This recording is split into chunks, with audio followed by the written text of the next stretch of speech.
Ayan po idol ang ating ginawang hagdanan. May binil na po yan mga idol. Ayan, nalagyan na natin po ng mga binil. Yung hagdanan at yung flooring ng second floor mga idol. Napinturahan na rin natin yung baseboard. Ayan mga idol. Ayan. At yung bakal na tubular, yung gabay. Napinturahan na rin natin ng black paint mga idol. Yan, bababa na po tayo sa hagdanan na ginawa natin mga idol.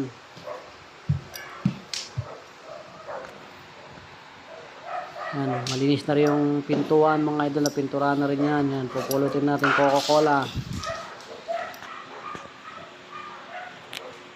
Napinturahan na po yung kisame sa sala mga idol. Yung mga ginagamit natin, Inco brand tools, yung cabinet tinabas natin galing dun sa may kusina idol.